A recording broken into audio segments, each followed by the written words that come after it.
you want an exposure to a market or an Everything they need in one place. Be the world's foremost authority on Individuals, advisors and institutions. Hello and welcome to the Morningstar series Ask the Expert.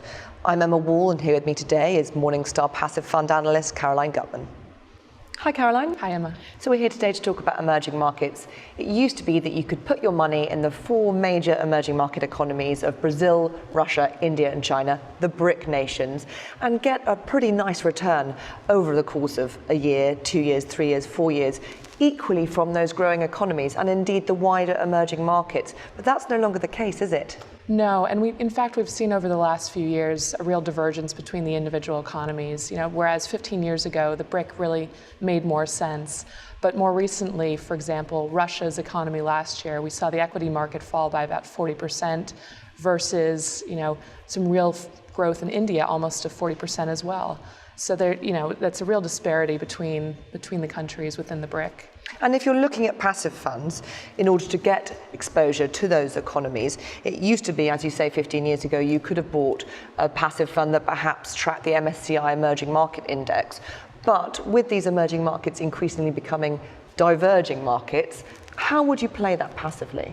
Well, that's one of the real benefits of passive investing. Rather than having to buy a block of emerging market countries, you're able to pick and choose your exposure. So, for example, you could pick up an MSCI India tracking ETF as well as an MSCI China tracking ETF, and then avoid Brazil and Russia altogether if those are not appropriate for your portfolio. And I think those two economies in particular have been hit by the oil price falling so significantly, and also by the fact that they're just not within their universe very diverse indexes, where increasingly Asian economies are. Definitely, and another factor to really consider is the political risk part. Political risk is still very much a presence and something that investors need to consider when putting together their portfolio.